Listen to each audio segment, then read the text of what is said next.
सभी को नमस्कार। मैं Krishna Kumar, PGT political science, government model Sanskriti senior secondary school, Gudiyani, district Rewari. इस वीडियो में हम पढ़ेंगे कक्षा 11वीं की राजनीति विज्ञान की पाठ्यपुस्तक का पहला अध्याय जो हमने पिछले वीडियो में शुरू किया था, राजनीतिक सिद्धांत एक परिचय। और आज हम इस वीडियो में इसका दूसरा भाग पढ़ेंगे और दूसरे भाग के मुख्य बिंदु होंगे जिसमें हम सबसे पहले पढ़ेंगे रिपब्लिक पुस्तक जो प्लेटो ने लिखी है, उसमें वर्णित न्याय संबंधी विचार। उसके बाद हम पढ़ेंगे राजनीतिक सिद्धांत में हम क्या पढ़ते हैं, यानी कि इसकी विषय वस्तु। इसके बाद हम स्टडी करेंगे हमें राजनीतिक सिद्धांत क्यों पढ़ना चाहिए। तो ये टॉपिक होंगे आज के इस वीडियो में। मुख्य बिंदु पढ़ने के उद्देश्य क्या होंगे? उद्देश्य हैं, सबसे पहले विद्यार्थी प्लेटो के न्याय संबंधी विचार समझ पाएंगे। दूसरा, सुकरात के बारे में सामान्य जानकारी प्राप्त कर पाएंगे। वे राजनीतिक सिद्धांत की विषय वस्तु को भी समझ पाएंगे और विद्यार्थी राजनीतिक सिद्धांत का महत्व जान पाएंगे। डियर स्टूडेंट्स, पिछले भाग में हमने पढ़ा था और उस आधार पे आप ये सब जान चुके हैं कि राजनीति क्या होती है, राजनीति का अर्थ परिभाषाएं आप समझ चुके हैं, राजनीतिक सिद्धांत क्या होता है और परंपरागत और आधुनिक राजनीतिक सिद्धांतों के बीच क्या अंतर होता है, ये सब आप समझ चुके हैं। आपके पूर्व ज्ञान को एक बार याद दिलाने के लिए ये दोबारा से इस पेज को देखिए, राजनीतिक सिद्धांत एक परिचय। लीजिए एक और किताब याद कीजिए, लेकिन हम उन्हीं चीज़ों पर बात करेंगे जो हमसे जुड़ी हैं। इसका अभिप्राय ये हुआ कि राजनीतिक सिद्धांत ये जो किताब है पॉलिटिकल साइंस की, इसमें वो सब चीज़ें हैं जो हमारे सामान्य जीवन से जुड़ी हुई हैं। अर्थात कि कोई भी ऐसी चीज़ नहीं है जो बहुत नई या फिर हमसे बहुत अलग चीज़ है। थोड़ा इंतज़ार कीजिए और देखिए यह कक्षा कुछ अलग होगी। ज़रा पन्ने पलटकर पृष्ठ 8 पर दिए बॉक्स में सुकरात के विषय में पढ़ो। मुझे पता नहीं, लेकिन मुझे वह तरीका अच्छा लगा जिसमें उसने औरों के विचारों की असंगतियों को दिखाया। यह तो सच में अलग है। सुकरात कौन है? तो प्यारे बच्चों, अब हम डिस्कस करेंगे, जैसे हम यहाँ पे पढ़ पाए हैं कि इसमें बहुत सारी चीज़ें इंटरेस्टिंग हैं और सबसे इंटरेस्टिंग है कि किस तरह से सुकरात ने जो उस समय की असंगतियाँ थी उनको दिखाया। और ये सुकरात कौन है, तो इसको समझने के लिए हमें आज का पहला टॉपिक शुरू करना है, प्लेटो के न्याय संबंधी विचार जो रिपब्लिक पुस्तक में दिए गए हैं। आइए जानते हैं। डियर स्टूडेंट्स, पिछले भाग में हमने प्लेटो के बारे में डिस्कस किया था। हमने आपको प्लेटो की तस्वीर भी दिखाई थी। प्लेटो प्राचीन यूनान का एक महान दार्शनिक था और प्लेटो के गुरु का नाम था सुकरात। सुकरात भी एक बहुत बड़ा दार्शनिक और विचारक था। सुकरात प्राचीन यूनान के एथेंस नगर में सर्वाधिक विवेकशील व्यक्ति समझा जाता था। वह समाज, धर्म और राजनीति के बारे में उस समय प्रचलित मान्यताओं को सवालों के कटघरे में खड़ा करने और चुनौती देने के लिए प्रसिद्ध था। इसके लिए ही उसे एथेंस के शासकों द्वारा मृत्युदंड दिया गया था। प्लेटो सुकरात के संपर्क में तब आया जब प्लेटो 18 से 20 साल का ही था और उसका परम शिष्य बन गया। जिस समय सुकरात पर अभियोग चलाया गया उस समय वह वहां उपस्थित था और सुकरात के लिए जमानत देने का प्रस्ताव भी रखा था। लेकिन 399 ईस्वी पूर्व में सुकरात को मृत्युदंड दिया गया। रिपब्लिक पुस्तक प्लेटो ने लिखी और इस पुस्तक की विशेषता ये है कि यह संवाद शैली में है। संवाद शैली का मतलब इसमें डायलॉग्स के माध्यम से विचारों को व्यक्त किया गया है। यह एक बहुत ही बड़ा ग्रंथ है और इसमें प्लेटो ने सुकरात नाम से एक चरित्र गढ़ा और इसके साथ साथ में थ्रेसिमेक्स, सिफेलस और पोलीमार्कस आदि भी इसमें दूसरे चरित्र थे, कैरेक्टर्स थे। इन सभी कैरेक्टर्स के बीच में या चरित्रों के बीच में जो संवाद होते हैं उनके माध्यम से प्लेटो सुकरात के माध्यम से अपने न्याय की समझ और न्याय का जो सिद्धांत है वो यहाँ पे समझाता है कि वास्तव में न्याय क्या है। प्लेटो अपनी पुस्तक रिपब्लिक में सुकरात के माध्यम से न्याय संबंधी विचारों को व्यक्त करता है, परंतु न्याय का अपना सिद्धांत प्रस्तुत करने से पहले वह न्याय के विषय में प्रचलित, उस समय जो प्रचलित थे 3 सिद्धांत, उनका खंडन करता है सुकरात के माध्यम से। ये सिद्धांत कौन से थे और इनमें क्या था, आइए जानते हैं। पहला था न्याय का परंपरावादी सिद्धांत। इस धारणा को व्यक्त करते हुए सिफेलस कहता है, न्याय का अर्थ सत्य बोलना और ऋण चुकाना है। किंतु प्लेटो सुकरात के माध्यम से इसमें दोष निकालता है। वह कहता है क्योंकि ये दोनों कार्य कभी न्याय और कभी अन्याय भी हो सकते हैं। उदाहरण के लिए, यदि कोई आपका मित्र आपको शस्त्र देता है कुछ समय के लिए रखने के लिए, और उस समय वह शस्त्रों को वापस मांगता है, तब वह बहुत गुस्से में है या बहुत पागल की स्थिति में है, तो उसको उस समय शस्त्र वापस लौटाना न्याय नहीं हो सकता या न्यायपूर्ण नहीं हो सकता। इसके पश्चात सिफेलस का बेटा पोलीमार्कस इसमें कुछ संशोधन करके कहता है कि प्रत्येक व्यक्ति को उसका उचित अंश देना ही न्याय है, यानी कि उसका उचित जो अंश है, उसका भाग है, वह देना न्याय है। किंतु यह उचित क्या है? कुछ वाद विवाद के बाद यह अर्थ निकाला जाता है कि मित्र के प्रति भलाई करना और शत्रु के प्रति बुराई करना, यही जो है न्याय है। तो प्लेटो सुकरात से इसका भी खंडन कराता है। उसके अनुसार यदि भलाई करना या बुराई करना एक कला है, तो यह अन्य कलाओं के समान 2 परस्पर विरोधी कार्य कर सकती है। तो क्या न्याय भी ऐसी ही कला है जिसका प्रयोग उसका प्रयोग करने वाले की इच्छा पर निर्भर करता है? तो यह तो बिल्कुल भी न्याय नहीं हो सकता है। दूसरी बात, मित्र और शत्रु का निश्चय करना भी मुश्किल कार्य है कि कौन मित्र है कौन शत्रु है। तीसरा, शत्रुओं के प्रति बुराई करना भी न्याय नहीं हो सकता, क्योंकि जिन व्यक्तियों के साथ बुराई की जाती है उसका पतन हो जाता है। चौथा, भलाई और बुराई का विचार 2 व्यक्तियों के मध्य का संबंध होने के नाते व्यक्तिक हो जाता है, यानी कि पर्सनल हो जाता है, किंतु न्याय का संबंध संपूर्ण समाज से होता है, पर्सनल नहीं होता है। दूसरा सिद्धांत था क्रांतिकारी सिद्धांत। न्याय के क्रांतिकारी सिद्धांत का प्रतिपादन थ्रेसीमेकस करता है। उसके अनुसार न्याय शक्तिशाली का हित है, यानी कि शक्तिशाली का भला ही न्याय है। उसका तर्क है कि शक्तिशाली व्यक्ति अपने स्वार्थ सिद्धि के लिए जो कानून या व्यवस्था बनाता है वही न्याय है, यानी कि जिसकी लाठी उसकी भैंस का सिद्धांत जगत में प्रत्यक्ष दिखाई देता है, क्योंकि सभी शासक अपने स्वार्थ सिद्धि के लिए कानून बनाते हैं और जनता को इन कानूनों का अनुसरण करना होता है। इसी आधार पर शक्तिशाली व्यक्ति समाज में शासक बन जाते हैं और उनके आदेश एवं हित सामाजिक और राजनीतिक न्याय का रूप धारण कर लेते हैं। प्लेटो थ्रेसीमेकस का यह तर्क स्वीकार नहीं करता। उसका कहना है कि शासक आवश्यक रूप से सबसे शक्तिशाली नहीं होता। यदि न्याय शासक का हित है तो न्याय प्रिय व्यक्ति वह हुआ जो उसके आदेशों का पालन करता है, किंतु ऐसा न्याय प्रिय व्यक्ति किसी प्रकार शासक से अधिक शक्ति प्राप्त कर लेता है तो ऐसी स्थिति में उसके लिए शासक के आदेशों का उल्लंघन करना भी न्यायपूर्ण ही होगा। तो इस प्रकार यह स्पष्ट नहीं है, इसलिए प्लेटो ने इसका जो है खंडन किया है। तीसरा सिद्धांत व्यवहारवादी सिद्धांत। इसका प्रतिपादन ग्लोकॉन करता है। वह न्याय को दुर्बल के हित के रूप में प्रतिपादित करता है। उसका मानना है कि प्रारंभिक समाज में न तो सरकार थी न कानून।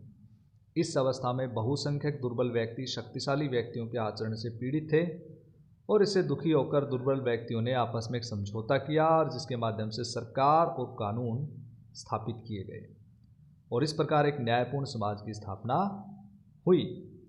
ग्लूकॉन की इस धारणा का खंडन प्लेटो करता है और वह कहता है कि कानून और न्याय किसी समझौते पर आधारित बाह्य वस्तु नहीं हो सकते, क्योंकि ये व्यक्ति की आत्मा का आंतरिक गुण है। तो इसलिए न्याय क्या हो गया, एक आंतरिक गुण हो गया, बाह्य गुण नहीं हुआ। तो इस प्रकार से इन तीनों सिद्धांतों का खंडन करने के बाद प्लेटो ने न्याय का अपना सिद्धांत दिया। जैसा कि हम जान चुके हैं कि प्लेटो सुकरात का शिष्य था और प्लेटो ने सुकरात से एक महत्वपूर्ण विचार ग्रहण किया कि सद्गुण ही ज्ञान है। तो इस सद्गुण के माध्यम से प्लेटो ने अपने न्याय के सिद्धांत का प्रतिपादन किया और सुकरात के माध्यम से उसने रिपब्लिक पुस्तक में कहा कि न्याय मानव की आत्मा का एक आंतरिक सद्गुण है, वर्च्यू, किसी व्यक्ति में सद्गुण की विशेषता ही उसे इंसान बनाती है, यानी कि अच्छे गुण, और यही न्याय का एक जो है प्रतीक है और उसकी पहचान है, उत्तमता प्रदान करती है। यह मानवीय सद्गुण उसके व्यावसायिक सद्गुण से सर्वथा अलग होता है। कोई व्यक्ति एक उत्तम कारीगर हो सकता है, किंतु आवश्यक नहीं कि वह उत्तम इंसान भी हो। इस प्रकार मानवीय सद्गुण ही किसी व्यक्ति को श्रेष्ठता प्रदान करता है। प्लेटो के अनुसार सद्गुण 4 तत्वों से युक्त होते हैं। कौन कौन से तत्व बताए? सबसे पहला बुद्धि या विवेक, दूसरा साहस या उत्साह, तीसरा तृष्णा या क्षुधा, और चौथा है न्याय। उसका कहना है कि व्यक्तियों में विवेक, उत्साह और तृष्णा के तत्वों में से किसी एक तत्व की प्रधानता जरूर होती है, किंतु न्याय वह तत्व है जो व्यक्ति को यह प्रेरणा देता है कि उसे वैसा ही जीवन क्रम अपनाना चाहिए जिसके लिए उसमें उपयुक्त 3 तत्वों में से प्रमुख तत्व विद्यमान हैं। डियर स्टूडेंट्स, अब चलते हैं अगले टॉपिक की तरफ। अगला टॉपिक है हम राजनीतिक सिद्धांत में क्या पढ़ते हैं। इसका अभिप्राय है कि राजनीतिक सिद्धांत की विषय वस्तु या कार्य क्षेत्र क्या है। यदि हम राजनीतिक सिद्धांत का कार्य क्षेत्र या विषय वस्तु ध्यान से देखें तो इसमें पाएंगे कि ये काफ़ी विस्तृत है। प्यारे बच्चों, आपके आसपास जितने भी घटनाक्रम आपको दिखाई देते हैं जिनका राजनीति से किसी न किसी तरीके से संबंध होता है, चाहे वो प्रत्यक्ष है या अप्रत्यक्ष है, वो राजनीतिक सिद्धांत के कार्य क्षेत्र में आता है। तो चलिए एक एक करके हम डिस्कस करते हैं कि राजनीतिक सिद्धांत का कार्य क्षेत्र क्या है। सबसे पहला है राज्य का अध्ययन, द स्टडी ऑफ स्टेट। प्यारे बच्चों, पुराने समय से ही राज्य की उत्पत्ति, प्रकृति तथा कार्य क्षेत्र के बारे में विचार होता रहा है कि राज्य की उत्पत्ति कैसे हुई, उसका विकास कैसे हुआ, तथा नगर राज्य के समय से लेकर, जो एथेंस का हमने जिक्र किया था पिछले वीडियो में, वहाँ से लेकर वर्तमान राष्ट्रीय राज्य के रूप में पहुँचने तक इसके स्वरूप का कैसा विकास हुआ आदि, ये सभी चीज़ें हम राज्य के अध्ययन यानी कि राजनीतिक सिद्धांत के अंतर्गत पढ़ते हैं। आज के समय में जो राष्ट्र राज्य हैं, जैसे भारत है, अमेरिका है, ऑस्ट्रेलिया है, कनाडा है, इन सभी राज्यों की उत्पत्ति के बारे में पढ़ा जाता है, इनके बारे में अध्ययन किया जाता है, इनकी शासन व्यवस्थाओं का अध्ययन किया जाता है। तो सभी राजनीतिक सिद्धांत का ही कार्य क्षेत्र है। दूसरा है सरकार का अध्ययन। सरकार राजनीतिक सिद्धांत के क्षेत्र का एक महत्वपूर्ण विषय है। सरकार मतलब जैसे भारत सरकार, जैसे अमेरिकी सरकार, जैसे ऑस्ट्रेलियन सरकार, ये सरकारें कि किसी भी देश में किस प्रकार की सरकार है और उसका अध्ययन करना, उसके अंगों का अध्ययन करना, उसके अंतर्गत आने वाले संगठनों का अध्ययन करना, उसकी कार्य प्रणाली का अध्ययन करना, जैसे कि भारत सरकार किस प्रकार से कार्य करती है। तो ये अगर हम अध्ययन करते हैं और इसके बारे में किसी भी प्रकार का एक निर्णय अगर दिया जाता है अध्ययन के पश्चात, तो वो राजनीतिक सिद्धांत का ही कार्य क्षेत्र है। तीसरा है नीति निर्माण प्रक्रिया। किस प्रकार से सरकारें निर्णय लेती हैं, किस प्रकार से सरकारें कानून बनाती हैं, ये किस प्रकार की प्रक्रिया का पालन करती हैं, इसे कहते हैं नीति निर्माण प्रक्रिया। भी राजनीतिक सिद्धांत का एक महत्वपूर्ण विषय है। जैसे कि उदाहरण स्वरूप हमारे देश में सरकार किस प्रकार से कानून बनाती है और उन कानूनों को किस प्रकार से लागू किया जाता है, ये निर्णय निर्माण प्रक्रिया का हिस्सा है और यही राजनीतिक सिद्धांत का एक विषय वस्तु भी है। नेक्स्ट क्षेत्र में आता है शक्ति का अध्ययन, स्टडी ऑफ पावर। राजनीतिक सिद्धांत के अंतर्गत शक्ति का अध्ययन किया जाता है। शक्ति के कई रूप हैं, सामाजिक, आर्थिक, राजनीतिक, सैनिक, व्यक्तिगत शक्ति, राष्ट्रीय, अंतर्राष्ट्रीय, ये सब प्रकार की शक्तियाँ हैं। तो राजनीतिक सिद्धांतकार शक्ति के इन विभिन्न रूपों के पारस्परिक संबंधों को देखते हैं और यह जानना चाहता है कि मानव समाज में किसको क्या मिलता है और वो शक्ति का उसमें क्या भूमिका होती है, क्या रोल होता है। पांचवा है व्यक्ति तथा राज्य के संबंधों का अध्ययन, study of individuals relations with state, कि व्यक्ति और राज्य के बीच किस प्रकार के संबंध हैं पुराने समय से लेकर आधुनिक समय तक और आज के राष्ट्रीय राज्य तक व्यक्ति के साथ कैसे संबंध हैं। ये राजनीतिक सिद्धांत का एक महत्वपूर्ण विषय है। प्यारे बच्चों, आप अच्छे से जानते हैं कि पहले राजा महाराजाओं का समय होता था, पूरे विश्व में राजतंत्र काफ़ी शक्तिशाली स्थिति में था। ऐसी स्थिति में व्यक्ति का जो संबंध राज्य के साथ था वो एक तरह से राजा पे पूरी तरह से निर्भर और एक दबाव की स्थिति में था। परंतु जैसे जैसे लोकतंत्र का उदय हुआ और व्यक्ति की जो स्थिति है वो भी मजबूत होती चली गई, तो इसलिए राज्य और व्यक्ति के संबंधों में भी बदलाव आता गया। और ये जो बदलाव है ये राजनीतिक सिद्धांत का एक महत्वपूर्ण विषय है और इसके कार्य क्षेत्र में आता है। सिक्स्थ है अंतर्राष्ट्रीय संबंधों का अध्ययन। आवागमन के विकास के कारण, तकनीक के विकास के कारण आज विभिन्न देशों के बीच में संबंध काफ़ी बढ़ चुके हैं, काफ़ी मजबूत हो चुके हैं। और यही कारण है कि आज हमें राजनीतिक सिद्धांत में अंतर्राष्ट्रीय कानून तथा अलग अलग अंतर्राष्ट्रीय संगठनों की आवश्यकता भी होती है और उनका अध्ययन अत्यंत आवश्यक हो गया है। तो ये राजनीतिक सिद्धांत के कार्यक्षेत्र में एक महत्वपूर्ण विषय बन गया है। नेक्स्ट है क्षेत्रीय संगठनों का अध्ययन। क्षेत्रीय संगठनों का काफ़ी महत्वपूर्ण स्थान होता है आज के अंतर्राष्ट्रीय युग में। क्षेत्रीय संगठन जैसे अंतर्राष्ट्रीय स्तर पर यूरोपियन समुदाय है, दक्षेस है और इसी प्रकार से आसियान है। ये एक क्षेत्रीय संगठन है जो अपने क्षेत्र के विकास के लिए, सामाजिक, आर्थिक और राजनीतिक मजबूती के लिए आपसी देशों के द्वारा उस क्षेत्र के विभिन्न सदस्यों के द्वारा बनाए जाते हैं और ये राजनीतिक सिद्धांत का एक महत्वपूर्ण विषय बन चुका है। नेक्स्ट है मानव व्यवहार का अध्ययन। ये भी इसके विषय वस्तु का काफ़ी महत्वपूर्ण जो है विषय है।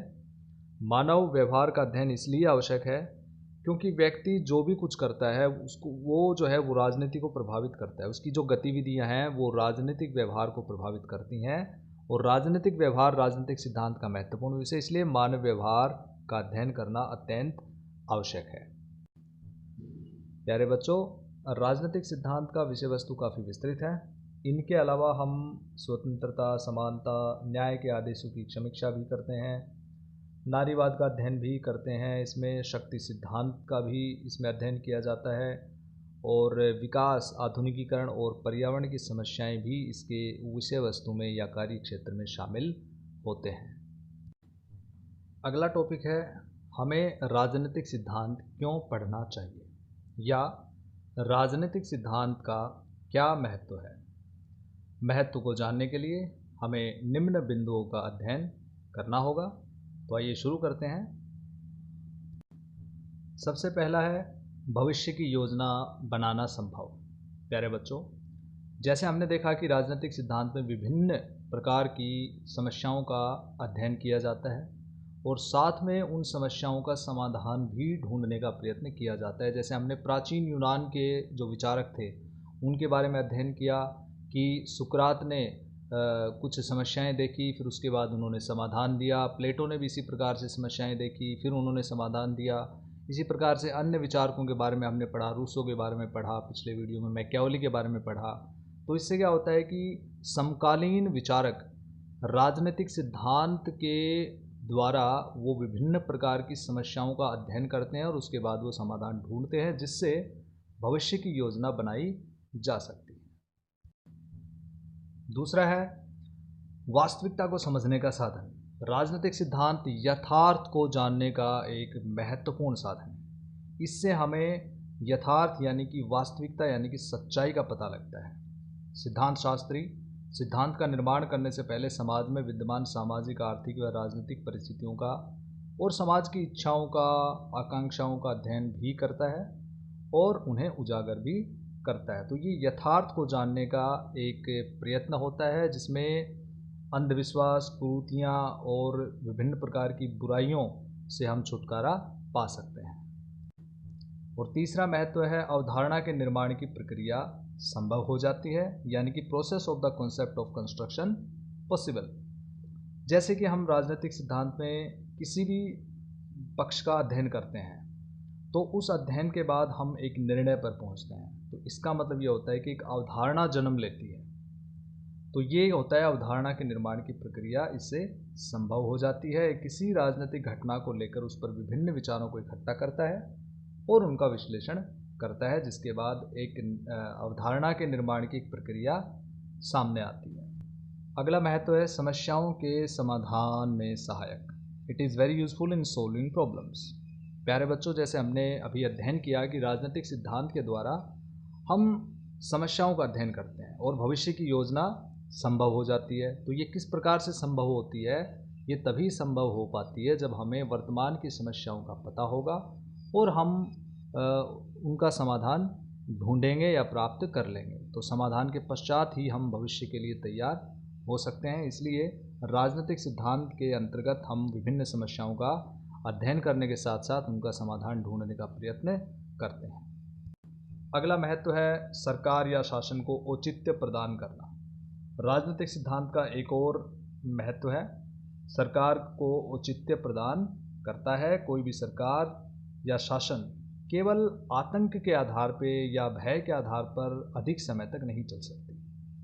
राजनीतिक सिद्धांत के अंतर्गत उस सरकार का अध्ययन किया जाएगा और सरकार को भी राजनीतिक सिद्धांत के विभिन्न पक्षों पर या विभिन्न जो दृष्टिकोण हैं उन पर फोकस करना पड़ेगा, ताकि वह लोग क्या चाहते हैं और लोगों की भलाई किस में है, इन सभी चीज़ों को। तो इससे सरकार का महत्व बढ़ता है, क्योंकि सरकार इन कार्यों के लिए उत्तरदायी हो जाती है। अगला महत्व है सिद्धांत राजनीतिक आंदोलन के प्रेरणा स्रोत बनते हैं।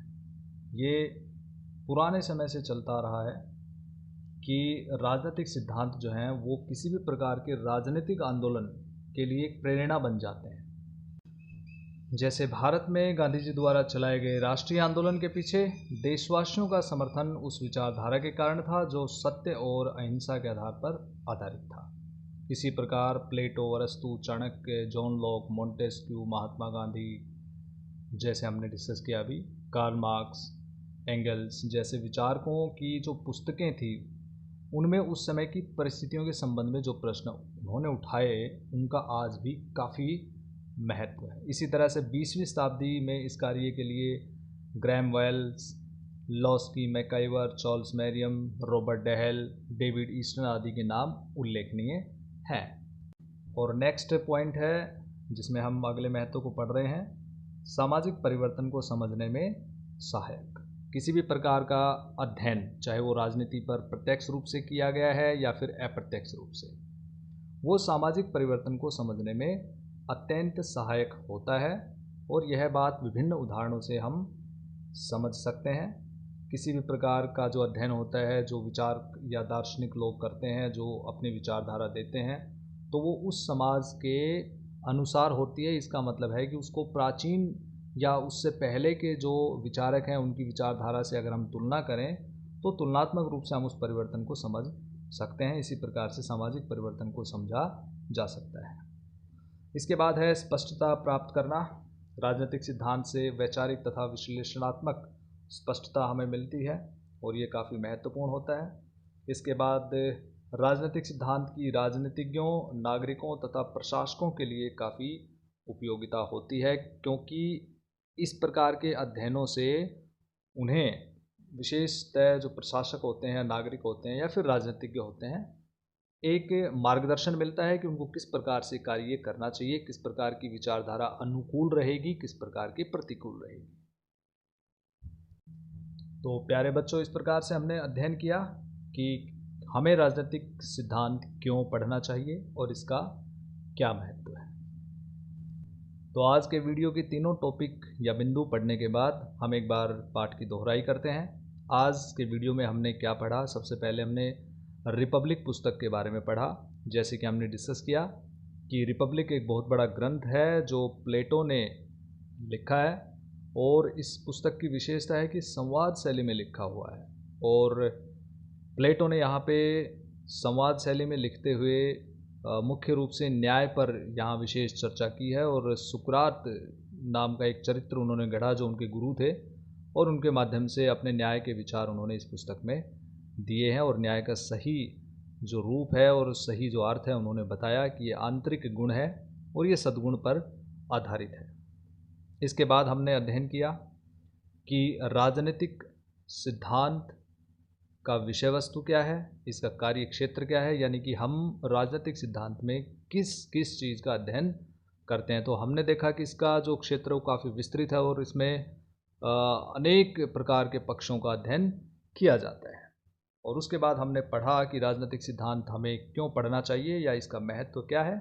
तो हमने देखा कि इसका बहुत ज़्यादा महत्व है। राजनीतिक सिद्धांत किसी भी देश के लिए, किसी सरकार के लिए, किसी भी देश में रहने वाले नागरिकों के लिए अत्यंत आवश्यक है। और अब बारी है गृह कार्य की, जो आपको अपनी नोटबुक में सोल्व करना है, क्योंकि वीडियो देखने के बाद उम्मीद है कि आपको ये टॉपिक्स समझ में आ गए हों। पहला क्वेश्चन है, रिपब्लिक पुस्तक में प्लेटो द्वारा वर्णित न्याय के विचारों की व्याख्या कीजिए और ये न्याय के विचार आधुनिक न्याय के विचारों से किस प्रकार अलग हैं। राजनीतिक सिद्धांत के कार्यक्षेत्र तथा विषय वस्तु की व्याख्या कीजिए, ये दूसरा क्वेश्चन था।